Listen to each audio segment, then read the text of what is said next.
All right. Good evening, California Democrats.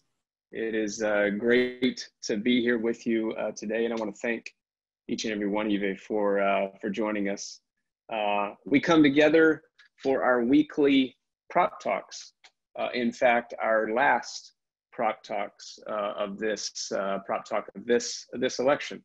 Only 27 days to go. And so much is at stake. My name is Rusty Hicks. I'm the chair of the California Democratic Party, and I'm grateful to all of you who've joined us this evening. As I said, 27 days to go, so much at stake. I don't think we need to dwell on or repeat all of the challenges that we face. We know that we need to make a change in our country. And California has the opportunity to really lead the way. Tonight, we're going to talk about two incredibly important initiatives that have the opportunity to move us forward, in many ways be an example, in a long line of examples, an example to the rest of the country as to how we can ensure that we have a California, how we have a country, how we have a community that works for all. Tonight, we're going to talk about Proposition 15, yes on 15, and yes on Proposition 16. Our speakers will provide brief comments, giving us a little lay of the land, a description about what each of these important initiatives are all about. And so we're grateful to them. Today's panel, we have the Honorable Betty Yee, California State Controller. We'll be discussing yes on Prop 16. And we have Jeff Freitas, who's the president of the California Federation of Teachers, my union, AFT 1521, LA Community College Faculty Guild. So my president, to talk about yes on Proposition 15. Schools and communities first. Let's start with Proposition 16. And our first speaker, as I said, is the Honorable Betty Yee, a leader in our great state that really needs no introduction. She's been dedicated to California businesses, in particular small and women-owned businesses across the state.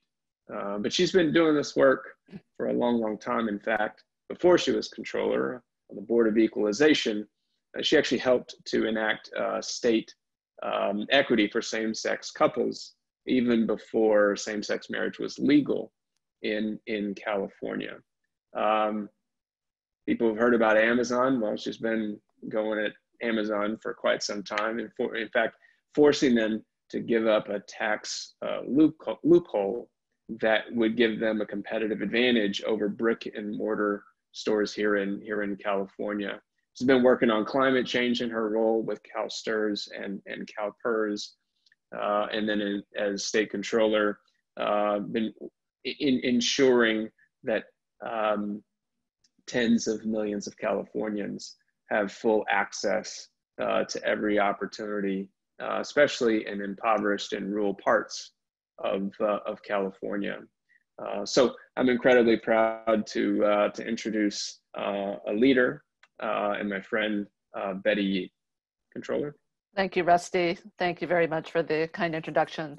Good evening, Democrats, and it's really a pleasure to join all of you on this episode of Prop Talk. So I just want to reflect on these times that we find ourselves, and all of us know, it doesn't bear repeating, that this is the election of our lifetime. And of course, all eyes will be on California in terms of how we continue to lead. And, and when we look at what's happening in the nation, we're actually, caught in the throes of two very lethal and I would say dangerous pandemics. One is highly infectious, and it is the novel coronavirus, and it's something that's not affecting all communities equally. And we know that for communities of color, low-income communities, certainly communities where we have many who are living with chronic health conditions, that this has been a profound impact with respect to the coronavirus. But the other pandemic that we're also facing as a nation is systemic inequality and racism. And I'm just so happy to see the elevated outcry for lasting racial equity and justice. And this brings us to Proposition 16. And I know all of us are working hard to be sure voters vote yes on Prop 16, but the measure is actually quite simple. It is essentially to lift the ban, the constitutional ban on affirmative action that was placed in the Constitution in 1996 pursuant to Proposition 209. And I thought I'd just read that section of the Constitution. First of all, when it's in the Constitution, it's essentially locked in. So for almost 25 years now, we have seen our communities of color, women, really incur a lot of setbacks with respect to opportunities in public education, public contracting, and public employment. And what the section of the Constitution reads is, the state shall not discriminate against or grant preferential treatment to any individual or group on the basis of race, sex, ethnicity, or national origin in the operation of public employment, public education, or public contracting. That is what that section says. And yet there's a lot of very, very unfortunate myths that are moving around Proposition 16. This proposition does not establish quotas. And all we're saying is that we want everyone to have equal opportunity. It would allow, Proposition 16 would allow gender, racial, and ethnic diversity to be considered as one of the many factors of public employment, public contracting, and public education.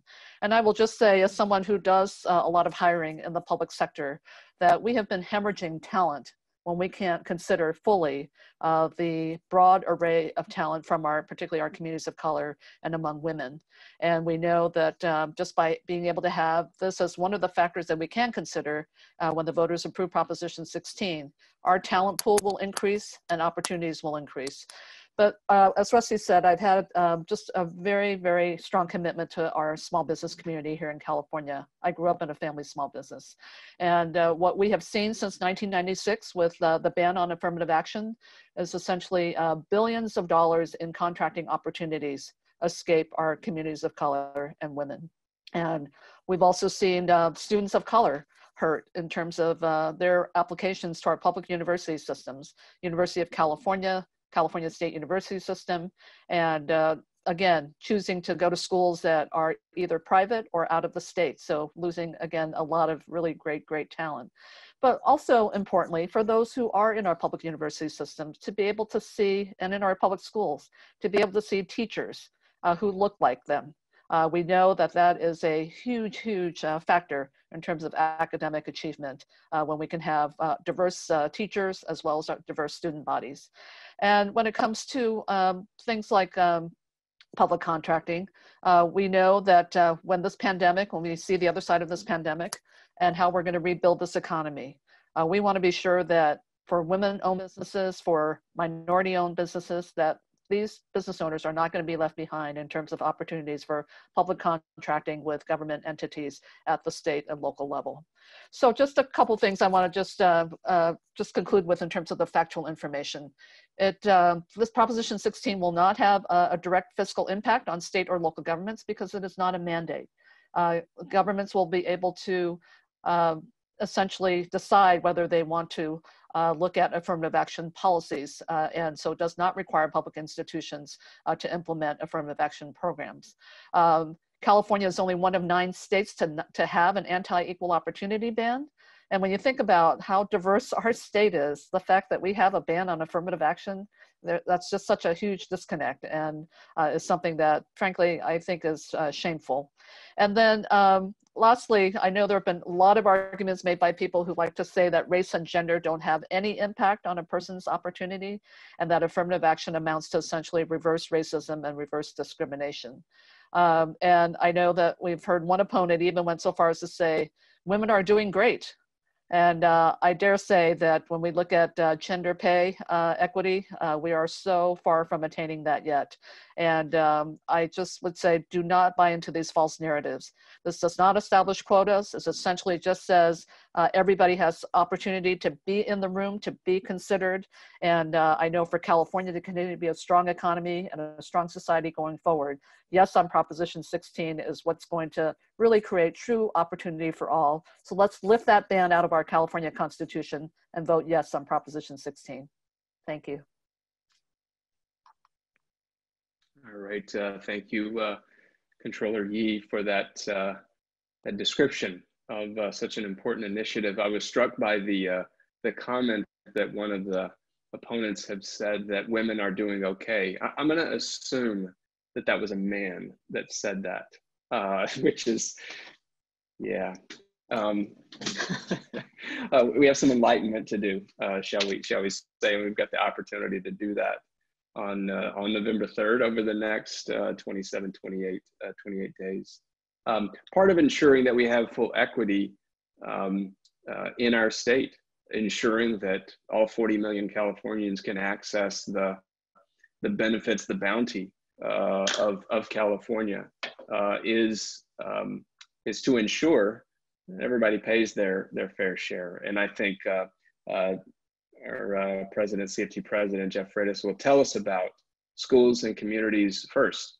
You know, and I think it fits perfectly with the work of 16, 15, and 16. I think there's a great connection between the two. And so the work that CFT is doing, the work that Jeff is doing, is incredibly important now, especially as we are dealing with a once in a century kind of a pandemic, just obviously with no leadership at the national level here in California. CFT and other educational leaders are playing such an important role, not only in what's happening on the ground, but leading in a fight on yes on 15. So with that, let me turn it over to Jeff Freitas. Well, thank you, Rusty Hicks, and honored to be on the same panel as the honorable and I would say fabulous Controller Yee. So thank you for that. As you can see from my background, I'm going to talk about yes on 15 today. It is such an important proposition that we have put on the ballot. We've taken years to get it on the ballot. And as an educator, I have a presentation, so you will see that as part of the slide. And I will slow down for the interpreter. I'm sorry.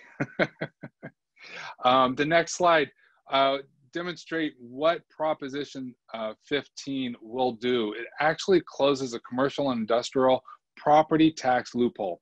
I want to emphasize this: commercial and industrial property tax loophole.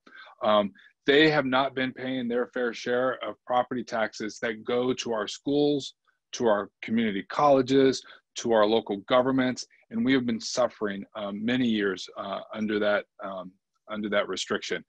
For commercial properties to be reassessed, they must be sold, and there's many ways that they avoid being sold from one company to another, with umbrella companies or parent companies that have handed off from one to another. So we're trying to close that loophole, and that's what Prop 15 does.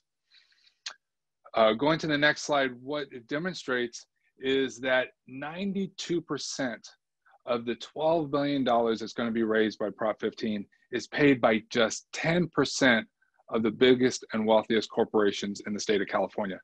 92% of that is coming from only 10% of the companies in the state of California. And that is such a big deal, because what we're talking about are these large corporations, legacy corporations that have been saving billions of dollars, keeping billions of dollars from our schools and our communities. Going to the next slide, what we do with that $12 billion is we reinvest that into our K-12 schools. And we know now more than ever that COVID has revealed the funding that we need for our schools. It also goes to our community colleges throughout our communities, throughout the state. It also goes to all local agencies that collect currently property tax. So it's $12 billion that goes to these. It is split along the current property tax split. So about 40% of that is going to go to K-14 and 60% to our local governments. This, going to the next slide, this protects, and I want to emphasize this, protects all residential property. No one that owns or rents property will have their property tax go up. No one that farms agricultural property is exempted from this. And that is where a lot of the lies are coming from the other side. Residential property, whether rented or owned, and agricultural property are exempted from this. Going to the next slide to talk about how this affects small businesses, because there's a lot of lies about this. First of all, there is a tax cut in Prop 15 for small businesses, $500,000 of personal property tax. Personal property tax for a small business are those machines that they buy. They usually pay property tax on them. This will exempt up to $500,000. Also, it exempts small businesses that own property that's less than $3 million. And so this, again, is helping small businesses. On the other side, small businesses often buy and sell. When you buy and sell property, the value is reassessed of that property. So if you just remember back that 92% of this is being paid by the largest, only 10% corporations in the state of California, and those are the largest that can afford this. Going to the next slide, what do we do with this funding? This funding does not go to the state. The legislators don't have control of this money. It goes straight to the local governments. It goes straight to the local schools. It goes straight to the local community colleges. It goes straight to the local cities and counties that collect property tax. And this is important because it cannot supplant anything that the legislature has to fund. So for education, Prop 98 can't be supplanted by this. This is on top of Prop 98 that funds our K-14 system in the state of California. And the next slide demonstrates that there is strict accountability. As I talked about, it goes to the locals, the local schools, the local colleges, the local governments, and they have to be reporting out where they spent that money and how it's collected. Let's talk about the opposition on the next slide.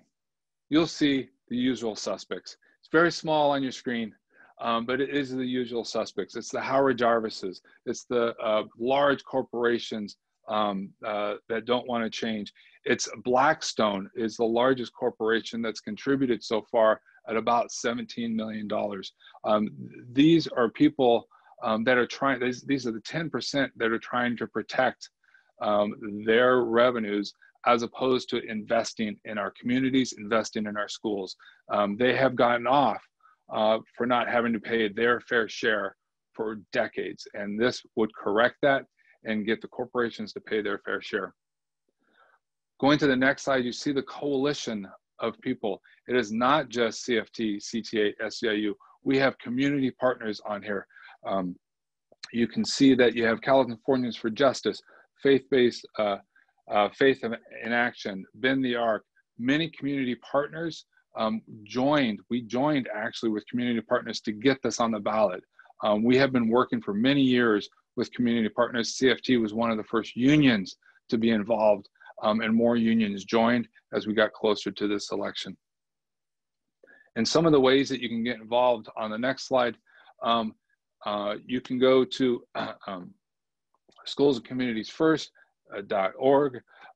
You can go and find us on Facebook, on Twitter, on Instagram.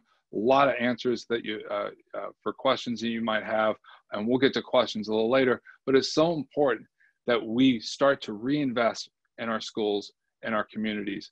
We have been underfunded in our schools for so many years that this is a step in the right direction, and this is correcting one of the ways that we have been underfunded for so many years. And the other key takeaways to take away tonight is to remember about their lies and not to believe in them. No renter will be increased, no homeowner tax will be increased, no agricultural food production land will be increased. We are protecting the working people of California, and we're making the large corporations pay their fair share.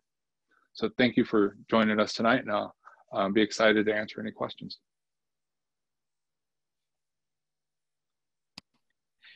All right, hello everyone, it's Vincent Jones with the California Democratic Party's training department, ready for some Q&A with Jeff and Controller Yee. So we have a lot of questions today. I think these are probably two of the People's Proposition that people really have a lot of questions about. There are other propositions that are really the corporate propositions. These are the People's Propositions, and we're happy to talk about them tonight. So we're into the first question for Controller Yee, and there are really a few questions that go to this issue. I'm sure you've gotten a lot in the campaign. This is really about, there are a few questions that are kind of getting at, what do you say to the Asian student who might feel that they didn't get into school into Berkeley or school because of Prop 15? Or what are your thoughts about affirmative action today versus in the past? It's like, can you just kind of talk about, you know, how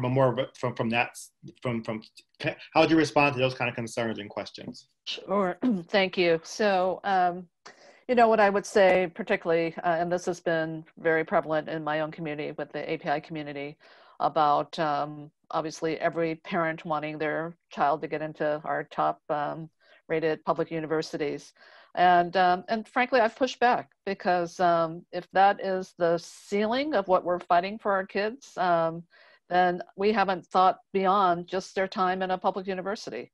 And that is, you know, we don't have, frankly, deans from our communities of color that are heading up our public universities. Our academic, our faculty needs to be more diverse in our public institutions. And when we look at certainly some of the professional schools that are part of our public university systems, we could certainly use a lot more diversity among the executive and leadership ranks there. So, you know, this doesn't stop with just admissions into college. This is going to affect every child's ability when they have to interface with public contracting, public employment. So there are so many other factors to consider beyond just admissions to a public university. The other thing I will say is, you know, it's the wrong question to ask. What we should be doing, to Jeff's point, is we need to raise revenue. We want to be sure that part of this opportunity is that anybody who wants to go to a public university in California has the opportunity to do that. And we should be joining arms across all communities, and frankly, all communities of color, to expand the number of slots in our public education system, not to just look at it as a zero-sum game that we're actually having to, you know, fight to get that seat, but let's expand the number of seats. And then let's also be more aspirational, that it's more than just about getting into college. It's about what our life in society is going to look like and our own contributions in terms of being able to provide leadership and even representation. Thank you. I think we'll be going back to that question because there are some other ones that are similar threads, just let you know that. Sure. Jeff, a question for you is from a small business owner who's concerned that the increase in commercial property taxes will be passed on to her through triple net charges, which are not considered part of rent if Prop 15 passes. Is that a valid concern? Is there protection for small business owners like her? There are a few protections on there. First of all, there's a tax cut for small business owners, $500,000 in tax cuts. Additionally, there is a delay in the reassessment value if it is over a certain threshold. If it's a property that rents to multiple small businesses, there is a delay in that reassessment, as well as the legislature has a process. They're given the opportunity to look at any legislation about the reassessment moving forward. So there are multiple options here, as well as assistance in the small business arena. There's also, by the delay of the small business, it creates, because those agreements are for periods of time, maybe 5, 7, or 10 years, that delay in the small business rental world also creates a capitalism market for those renters as well, that they're going to have to compete against each other. And a quick follow-up to that question, will businesses that are renting from companies that might see their taxes go up because of Prop 15, will they pass that on? I'm sorry, I'm trying to, so what it just says, businesses that are renting, will their rents go up? They are already having problems. I'm assuming that means if they're renting from a company that has increased taxes because of Prop 15, will they pass it down to them? We've seen different contracts about that. Again, if this is the larger business that owns the property, has a lot of small businesses that they rent to, that reassessment is postponed for a period of time. And then through those negotiations, that discussion can occur between that small business and that large business owner. But if you look at what Trump did to avoid his taxes, he declared his residential property, I think he paid $21 million or something in terms of property taxes in New York, not in California, and he wrote that off because it was a business. So there is a write-off side of this for the businesses as well. Controller Yee, there's a question that kind of gets at the heart of what affirmative action is, and if it's different today versus what it was in the past. Can you speak to that? Sure, absolutely. So, you know, what I will say is you look at California today as compared to 1996, we've had tremendous population growth. We are a minority-majority state. And, you know, when we look at what we mean by opportunity for all from 1996 to fast forward to 2020, it's very different.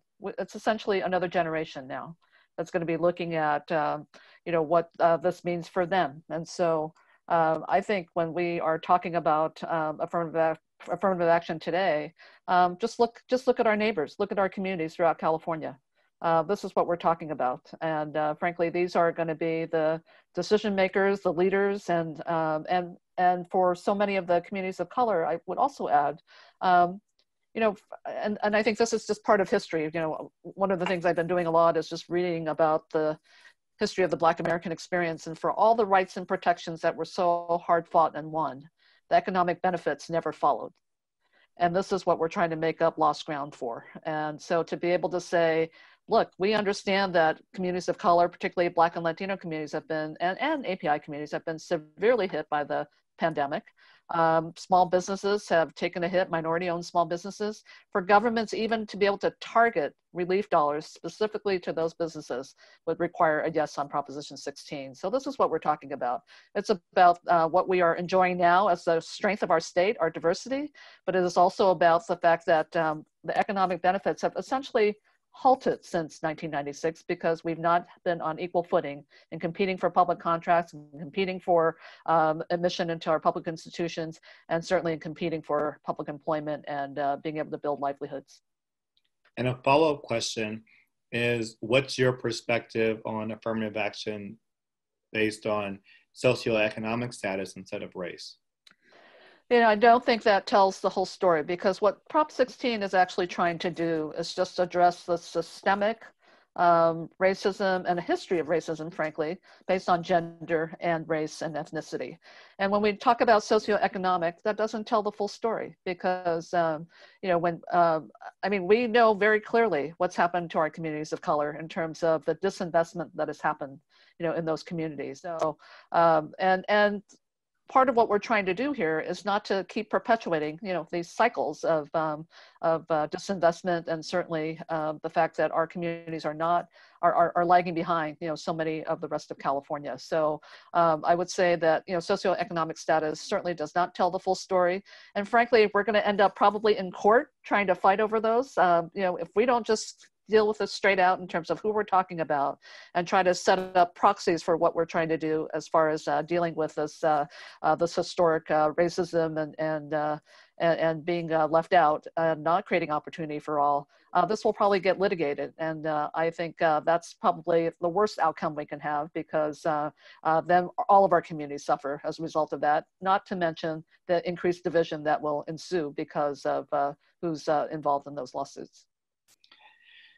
Thank you. And so, and you both should know, Controller Yee and Jeff, you're getting a lot of love in the chat. And while you were speaking, you both couldn't see it, but there are folks who are they're so happy to see you, Controller Yee, and talk about how a great champion you've been. And Jeff, you have a CFT member who appreciates your leadership. So kudos to y'all, both on that. A follow-up question to you, Jeff. Well, actually, people are also asking you, Jeff, for a copy of the presentation. Is it possible for us to send it out to everyone? Feel free to send it. You can send that out or put that online. Yes, that's for public. Yes, the PDF that you have. Yeah. Perfect. So for those who ask, when we'll send an email out with a video of today's conversation as well as the slideshow that Jeff went through. So there was a follow-up question to your last comment, Jeff, about the how the taxes will be delayed. And so the question is, so is that just pushing the can down the road? And why not go after the companies who we're really going after more directly?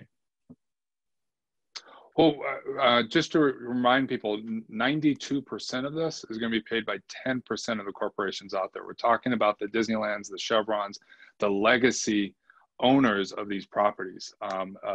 Even the Trump Tower in San Francisco traded hands in a way that wasn't reevaluated. That's what we're talking about. Again, there's a tax break for the small businesses that is everlasting, so that it helps there. The other part about the small businesses and delaying the group of small businesses that rent from a larger company is so that they have the right to negotiate, because rents are negotiated. There's also a capitalist system where you have to negotiate your rents and compete against other renters. So that is the effort to try to help the small businesses, as well as, let's not forget that if a small business owns, or if the owner of that is less than $3 million, that does not get reassessed. And that number it's not flat, it has an index as well that will go up. So it's not just a flat $3 million, and we know $3 million now may not be $3 million in 20 years. That is indexed as well. And we're not changing the property tax itself. It is still 1%. We're just saying that these properties need to be reassessed, and that they're reassessed on a regular basis, so that there is fair competition between the legacy companies and the new businesses and the small businesses, which are usually new and last usually one lifetime in terms of a family's business. I have a question, a clarifying question. So you mentioned, property values and the value of the company, and oftentimes, from what I understand, people who own businesses will create an LLC or some entity, or not people who own property will create an LLC or some entity just for that property. And so, but that the owner of the building might own several other buildings through different shell companies. How does that factor into figuring out who gets taxed? Well, in California, uniquely, some LLC companies own residential. First of all, residential property absolutely exempted, whether it's owned by an LLC or an individual person, whether it's rented out or not. So residential absolutely exempted. It's through their reporting and their holdings. Maybe the controller could answer this more directly on how we track that. I'm a math teacher, not necessarily a tax assessor. But yes, it is to be a collection of over $3 million by a single owner or a single entity. And if there is connection through parent companies and such that, I don't know if I could answer that specific detail of a question through an assessor's process. Yeah, but if it's one owner or one company that owns multiple properties, it's a collection of that $3 million. Yeah, it'll be really up to the assessors, and they'll probably be working with their county recorders in terms of how title is actually held on that property. And in many counties, the assessor is also the recorder. So hopefully that'll make it easy. And there's a question about, there's a question again about quotas for Prop 16, Controller Yee. I know you said it before, but I think if it keeps coming up, maybe you have to keep saying it. Yeah, so Proposition 16 is not going to bring back quotas. And frankly, the Supreme Court has ruled that quotas are unconstitutional, and they've been since 1978. So this is, and I think that's really kind of the easy place for a lot of opponents to go, because it's the easiest way to divide everyone on this issue. But this is not about quotas at all. This is just about being able to have those who look like the diverse communities of California, our Black and Brown and Asian communities and other diverse communities, women, be able to just be in the room to have a shot. We are just talking about giving them an opportunity. And so, the idea that here we are in California, the most diverse state, Women definitely much more a part of our economy today than they were back in 1996. We're just asking for a shot. That's what it means. It's opportunity for all. And so quotas, it's impossible. They're illegal. And a follow-up question is related. Opponents of race-based affirmative action in Prop 16 argue that affirmative action reinforces racism and racist stereotypes because people may attribute underrepresented minority success to their race and not their talent. I know I definitely got this when I got into college. People, some got into Black. No, I got in there because I got great test scores, a great GPA. I was president of my senior class. I'll stop and just have a personal flashback. But that is a question, and like, what is your response to that and the validity of that argument? You know, I think I'm just going to talk about an experience I had. So I'm a Cal Berkeley grad and went and served on the Cal Alumni Association for about 6 years. And it was during a time when Prop 209 was definitely the law. We had so many students who were admitted on their merit and chose not to come to Cal. And the reason they chose not to do that, even though I joined the board of the Alumni Association to raise scholarship money to get a more diverse student population, but they chose not to come to Cal because they did not feel like they had a community there. There were not enough students who looked like them. There certainly were not enough faculty who looked like them. And so, you know, when we look at what this means in terms of, discrimination, my goodness, I think we all actually do better when everyone has a fair chance to succeed. And as I said earlier, we are hemorrhaging talent. I mean, when we think about what are the choices then that those young people make, they choose to go to a private institution. Maybe they choose to leave the state. And frankly, other states are doing a better job since we've had 209 on the books. So this is, I think, going to be a major game changer in terms of the complexion of our public institutions, from our governments to our universities to who we choose to do business with. And a quick follow-up question. Well, actually, I'm going to hold off to it because it's not a quick question. It's a bigger question. Jeff, a few smaller questions for you. I believe this was you who mentioned in your presentation about 500,000 and $3 million exemptions. It was you. Can you talk about how those numbers were deduced? How they were created? Correct. That's a good question. What we looked at, I know for the $3 million, what level of small businesses, and this exempted a lot of small businesses throughout the state. In fact, most, and that's how we got that. Again, just to go back, the 92% of this is going to be paid by 10% of companies in the state of California. 92% of this. So that is this is really capturing. That's the analysis we've done. Really capturing the very large companies that are going to be paying this $12 billion, which is so important to talk. I mean, we're talking about equity here in funding our schools. You know, CFT has supported 15 and 16. We see both of these as an equity issue. So the $3 million was specifically targeted to cut off most small businesses out of the, to keep them exempted. And the $500,000 was those small businesses, you know, that are 8% that are captured.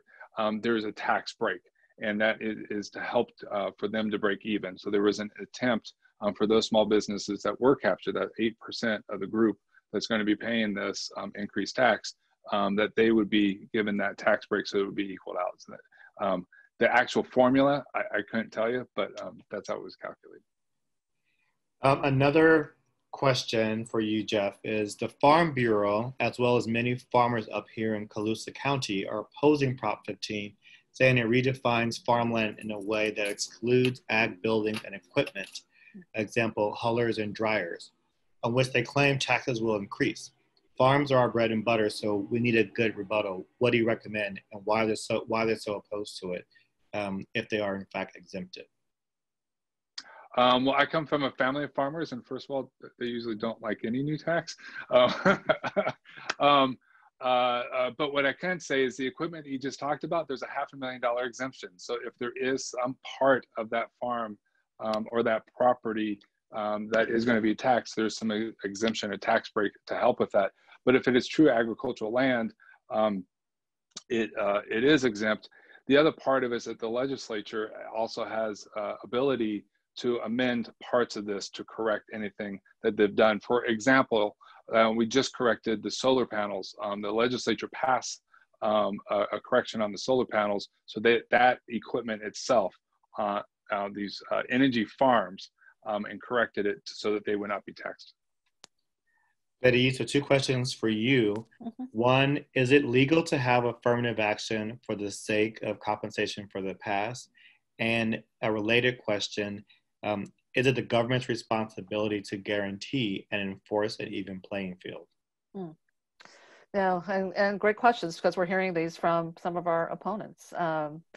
In terms of correcting the wrongs of the past, we're not talking about reparations here. I mean, that's going to be a separate and really, I think, distinct discussion, since the governor signed the bill on setting up a reparations committee to study, just how we look at compensation for what's, as redress for the past. This is really recognizing that our communities of color, that women have been the subject of discrimination.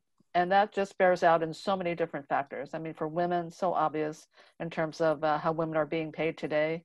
We have, women in California earning less than 80 cents on the dollar compared to white men. For women of color and for single mothers, it's much less.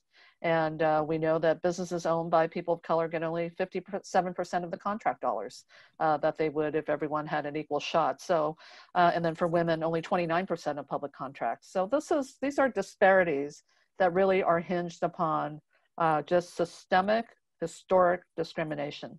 And we're not asking for compensation. We're just asking to be considered. And so this is all that affirmative action means. Just consider.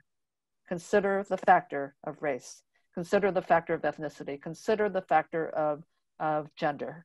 And as I said earlier, this is not even a mandate, so that government, different types of governments can decide that they want to implement affirmative action programs, others may not. But this is a true concrete step in terms of how we can at least move towards opportunity for all. And I think California needs to lead in this way. And as Jeff says, equity is on the ballot, which means yes on 15 and yes on 16. Thank you. And for Jeff, people are asking about the connection between Prop 13 and Prop 15. One person says they've heard that if Prop 15 passes, it will open the door for Prop 13 to be repealed. Your thoughts? Yes, thank you. So Prop 13 set the property tax at 1%, and any property, all property tax, regardless whether residential or corporation. But it was sold.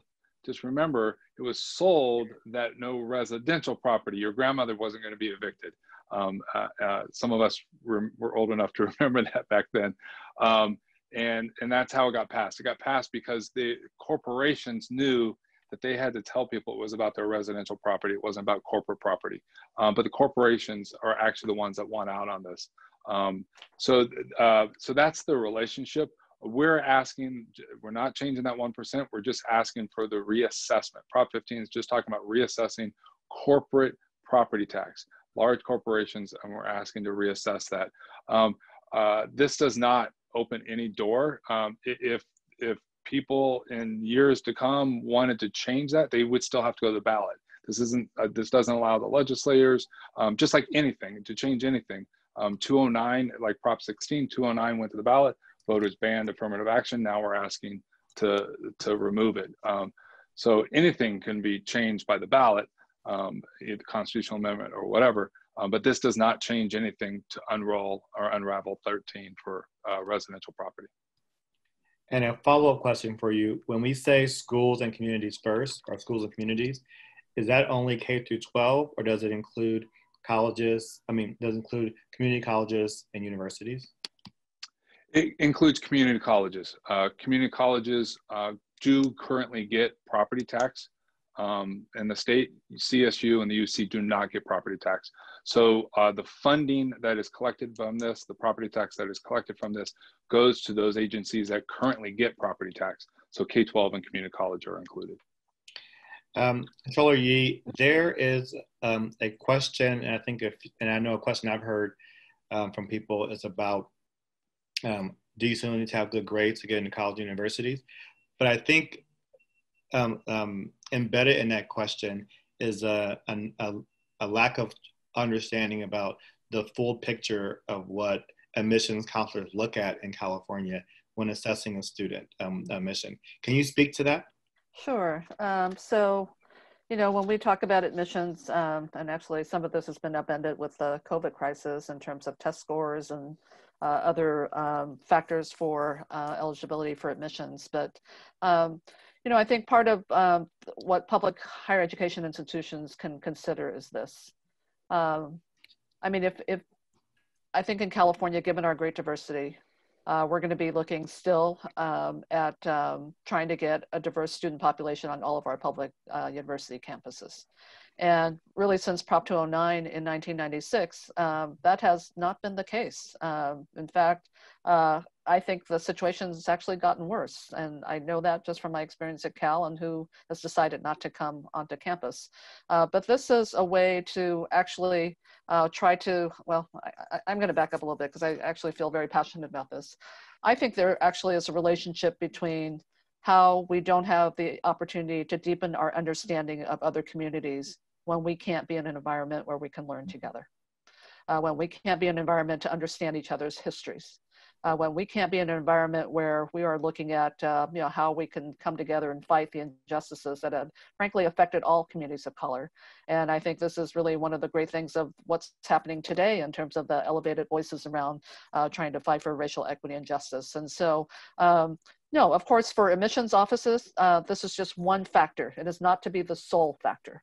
And so they're going to look at all the other eligibility criteria for admissions, but this is a factor that actually could help in terms of looking at building that community that's going to create a sense of comfort, safety, and frankly, really a reflection of the talent and the leadership that we want to see develop in our university system for our state of California. And a final question for you both. Can you share how the campaign looking, how can people get more involved in the campaign, and then briefly, what do you think it will mean for California when they both pass? So maybe first, Controller Yee. Sure, thank you. So Proposition 16, first of all, I never believe polls, certainly this close to an election, because obviously the pollsters are hard at work. But I will say this, this has been my own experience talking about Proposition 16 with voters. As soon as we talk about what this proposition really does, that it just creates an opportunity to consider race, ethnicity, gender in the three areas of public accommodations: education, contracting, and employment. People start to resonate with it because it's already dispelling a myth that we are reestablishing quotas. That's first and foremost the biggest level of opposition.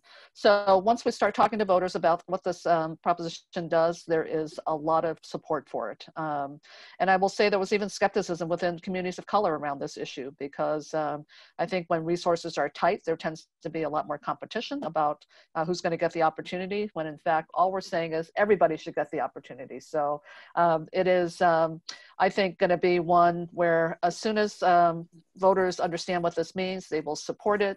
And more importantly, it will really truly reflect and give us hope about the representation we can see in all of our public institutions. I know I saw a question in the chat about Filipino Americans and what it really means for Filipino Americans in terms of all of the areas where they're lagging behind the rest of California. Well, what that means is we can probably actually get people who look like Filipino Americans in state government running these programs that deal with high school dropouts, and we can get those people elected. We can actually have programs targeted, towards these communities. And so this is such a game changer. I can't even say enough about it. I think the day this passes, we can start to really, I think, put a marker in history, and California will lead. Because for all the rights and protections that communities of color, particularly our Black American communities, and now our growing Latino community, our API communities that has been at the receiving end of a lot of, frankly, hatred with this coronavirus pandemic, we will start to see really some leveling off and people being on equal footing again, that we have equal access to opportunity. And I just can't wait until we lift that really what I have considered to be a very dangerous part of the constitution that has limited opportunities for so many people for over almost a quarter of a century. You're here. Jeff? Well, and that's why she's the honorable and fabulous Controller Betty Yee. Take her speech. I mean, 15 is about funding our schools, funding our community colleges. It is about equity. Many of our communities use community colleges as a step into our UCs and CSUs, and it is helping our communities through funding their system. People can get involved by going yes15.org. It'll probably be down there as I said it, yes15.org. Don't use the word on when you type that. And people can get involved, find out more about it. But this is so important that we get this passed, that we start reinvesting, getting large corporations to start reinvesting into our schools, into our colleges, and into our communities. What I can say is there are so many community partners and labor unions that are supporting this, getting this out. And this election, every vote counts on everything. You know, as the controller said, you know, don't necessarily trust polls right now. Sorry, pollers out there. But we need every vote. We need people to vote on yes, as well as let's get that terrible T out of the White House and get Biden and Harris. Oh. So that's my final. Yeah. Hey, Vince, let's all unite on that, right? Yes. Hey, Vincent, let me just give the website on 16, vote yes on prop16.org. Again, vote yes on prop16.org. We'd love to have everybody on board. And thank you both. Thank you, Controller Yee and Jeff Freitas for answering all the questions and presenting tonight. You can join us every Thursday for Prop Talk, for State, oh my gosh, I keep getting it wrong. I want to say Prop Talk, for State Prop Thursdays, where we are calling on Props 15, 16, and 21. Because every Thursday, the link is in the chat for you to be able to sign up for those. Also, we have a few great events coming up this week. Tomorrow, as you know, our own California's own Kamala Harris will be going toe-to-toe, head-to-head with the other person. And we're having a debate watching party with the Biden-Harris campaign. It starts at 5 p.m. to 5:30, excuse me, 5 to 6. It's a two-parter. And beforehand, you can phone bank for the Biden-Harris campaign. The link is in the chat for you to sign up for that. On Sunday, which is coming out day, we're having a Democratic LGBTQ+ and GLTV rally and coming out day celebration. We have a lot of fun speakers, entertainment, and stuff lined up for that. You don't want to miss that. And on Monday, we're having a California Democratic Party AAPI GOTV rally and Vote 2020 Truth Squad training. You don't want to miss that as well. So we have a lot of other great things coming up. I think you will, and please make sure you're registered and sign up for them. But most importantly, remember that in the last 28 days, you need to not just be on social media sharing how much you hate Trump. You need to be making calls to voters, texting voters, contacting voters to make sure that they hear why you are supporting these propositions and our candidates so Democrats can win. Thank you all. And someone asked a question about the pictures behind me. I will just show them in the last minute. They're archival photos courtesy of the One Archives Foundation, where they're from LGBT History Past. This one is somebody just got married. Two people just got married. This one is at a rally. It says, "We are all your children." It's another one, Human Rights for Gays. So thank you all. Have a wonderful evening. Be safe.